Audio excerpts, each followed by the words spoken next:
झूममध्ये घेतले करा. काढा ते बाहेर ढकलायचं फक्त एका साईडला, त्या साईडला घ्या काढून. काढून घ्या.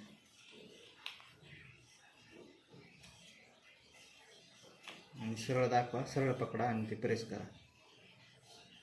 थांब.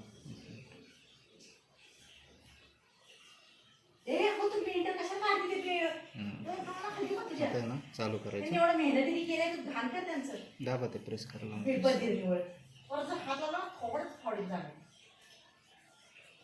चालू काय इकडून बघा बरं, दुसरं बटन आहे का कोण? हां ते दाबा. हां ते दाबा.